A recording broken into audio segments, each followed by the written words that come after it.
வணக்கம். திமுகவின் ஆலமரம் கதை முடிந்தது. நண்பர்களே, இந்த வீடியோவிற்கு ஒரே ஒரு லைக் மற்றும் சப்ஸ்கிரைப் பண்ணிருங்க. திராவிட முன்னேற்ற கழகத்தின் ஆட்சி இனி தமிழ்நாட்டில் அமையாது என்பதை நேரடியாக சுதந்திர தின விழாவில் கோட்டையில் முதல்வர் விஜய் அவர்கள் பொதுமக்களிடம் தெரிவித்துள்ளார். இன்றைக்கு நான் முதல்வராக இன்று ஜார்ஜ் கோட்டையில் தேசிய கொடிய சுதந்திர தின விழாவை கொண்டாடுகிறேன் என்றால் அதற்கு முக்கிய காரணம் ஜென்சி இளைஞர்கள் மற்றும் பெண்கள், தமிழக மக்கள்தான் என்பதை குறிப்பிட்டு, தமிழ்நாட்டில் நான் 3 மாதங்களில் பல திட்டங்களையும் மக்களுக்கு தேவையான அனைத்து வளர்ச்சிக்கான ஒட்டுமொத்தமான திட்டங்களையும் நான் வைத்துள்ளேன். எனக்கு முழுமையான ஆதரவு தமிழக மக்கள் கொடுப்பீர்கள் என்பதையும் நான் நேரடியாக உங்களிடம் கேட்டுக்கொள்கிறேன். தமிழ்நாட்டில் இனி திமுக ஆட்சிக்கு வருவதற்கு வாய்ப்பே இல்லை. ஊழல் லஞ்சம் இல்லாத தமிழ்நாடு மாறப்போகிறது.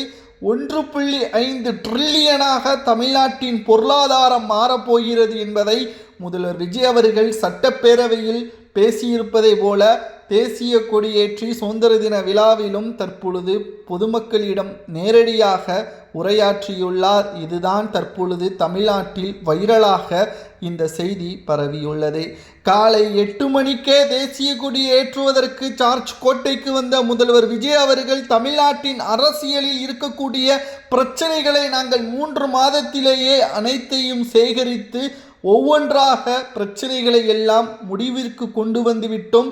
தமிழ்நாட்டில் இனி லஞ்சம் எந்த ஒரு அரசு அதிகாரி வாங்கினாலும் அடுத்த 48 மணி நேரத்திற்குள் அவர்களது நிலைமை தலைகீழாக மாறும், சஸ்பெண்ட் செய்யப்படும் என்பதற்கேற்ப அனைத்து உத்தரவுகளையும் நான் பிறப்பித்துள்ளேன் என்பதையும் முதல்வர் விஜய் அவர்கள் இன்று சுதந்திர தின விழாவில் பேசியுள்ளார். அது மட்டுமல்ல, உள்ளாட்சி தேர்தல், இடைத்தேர்தல், நாடாளுமன்ற தேர்தல் அனைத்திலும் எனக்கு ஒத்துழைப்பை தமிழக மக்கள் தருவீர்கள் என்ற நம்பிக்கை எனக்கு இருப்பதாகவும் முதல்வர் விஜய் அவர்கள் பேசியுள்ளார்.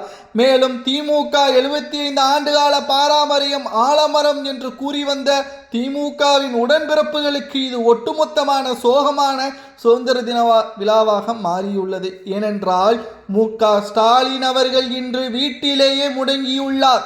மு.க.ஸ்டாலின் அவர்கள் தேசிய கொடியை ஏற்றுவதாக அவரது கற்பனை தான் இருக்கிறது தவிர அவர் வீட்டில் விட்டு வெளியே வருவதற்கு தயக்கம் காட்டுகிறார்கள்.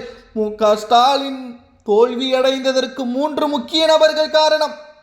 சேகர்பாபு, ஏவாவேலு, சபரீசன், பொன்முடி, கே.என். நேரு இவர்கள் செய்த தவறு, தலைமை சரியில்லை என்ற ஒரே காரணத்தினால் கொளத்தூர் தொகுதியில் தூக்கி வீசப்பட்டுள்ளார் மு.க.ஸ்டாலின் என்பதையும் தற்பொழுது நம்மால் பார்க்க முடிகிறது.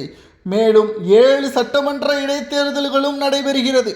மு.க.ஸ்டாலின் தான் மக்களின் ஒரே தலைவர் என்றால், தமிழ்நாட்டில் சிறந்த ஆட்சியை கொடுத்தது ஒரே தலைவர் மு.க.ஸ்டாலின் என்றால், இந்த 7 சட்டமன்ற தொகுதியில் ஏதேனும் ஒன்றில் மு.க.ஸ்டாலின் போட்டியிடலாமே, அல்லது 2 தொகுதிகளிலும் இணைத்து மு.க.ஸ்டாலின் போட்டியிடலாமே என்ற கேள்விகள் அரசியல் நிபுணர்கள், அரசியல் விமர்சகர்கள் சமூக வலைதளங்களில் கூறுகிறார்கள். ஆனால் திமுகவின் தலைமைக்கு மிகப்பெரிய ஒரு அவமானம். திமுகவின் தலைவர் 2வது முறை 2 தொகுதியிலும் சேர்த்து போட்டியிட்டு தோல்வியடைந்தாலும் அது திமுகவின் ஆலமரம் கதை முடியக்கூடிய வகையில் மாறிவிடும். தமிழக மக்கள், இளைஞர்கள், குடும்ப பெண்கள் அனைவரும் திமுகவிற்கு எதிராக இருப்பதற்கு என்ன காரணம்? ஏன் தேர்தலில் போட்டியிடுவதற்கு இவ்வளவு வாக்கு சதவீதம் திமுகவிற்கு எதிராக இருக்கிறது என்பதையெல்லாம் 3 நாட்களுக்கு முன்பாக மு.க.ஸ்டாலின் அவர்கள் சேகரித்துள்ளார். அதில் மாவட்ட செயலாளர்களும் முன்னாள் அமைச்சர்களும் குறுநில மன்னர்களாகவும் ஜமீன்தார்களாகவும் அவர்கள் செய்திருக்கிறார்கள்.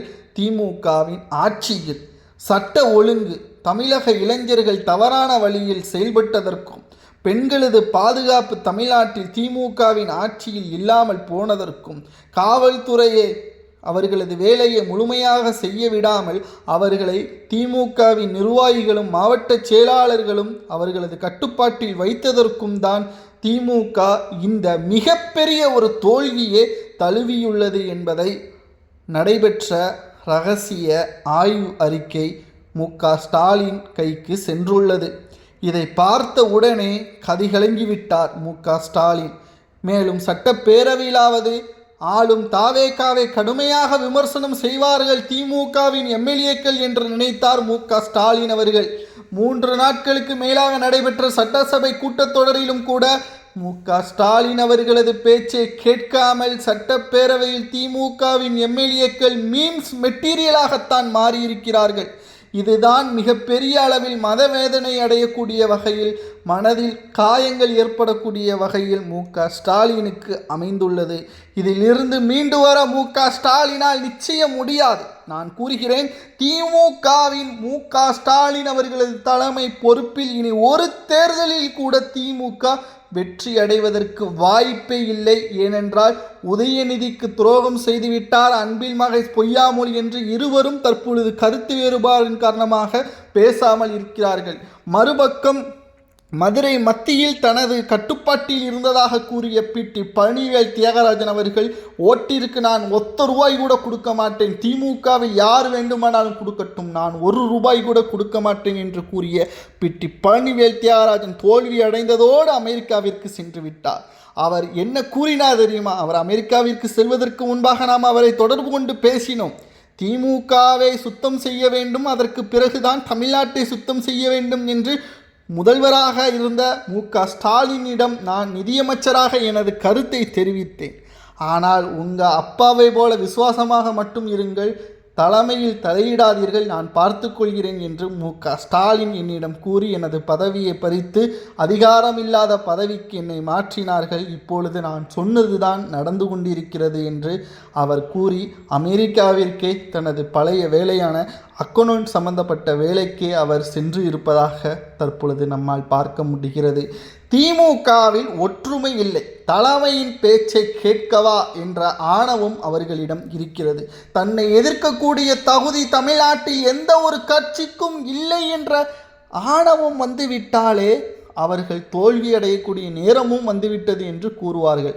அதுதான் தற்பொழுது தமிழ்நாட்டில் மு.க.ஸ்டாலின் அவர்களுக்கு நடந்துள்ளது என்பதை தான் மு.க.ஸ்டாலின் அவர்களை சட்டப்பேரவையில் மட்டுமல்ல, தற்பொழுது சுதந்திர தின விழாவிலும் முதல்வர் விஜய் அவர்கள் ஜார்ஜ் கோட்டையில் கொடியேற்றிய பிறகு, உங்களது ஆதரவு எனக்கு தெரியும், இது விஜய் ஆட்சி அல்ல, ஒட்டுமொத்த 8 கோடி தமிழர்களது ஆட்சி, இங்கு நான் வெறும் வேலையால் தான், எனக்கு எந்த ஒரு கௌரவமும் எந்த ஒரு தலைக்கணமும் எனக்கு இருக்கக்கூடாது, உங்களுக்கு நல்லது செய்ய வேண்டிதான் நான் இருக்கிறேன் என்று பேசியிருக்கிறார்.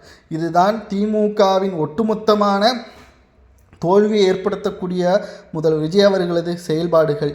இதை பற்றி உங்களது கருத்துக்களை கூறுங்கள். நன்றி, வணக்கம்.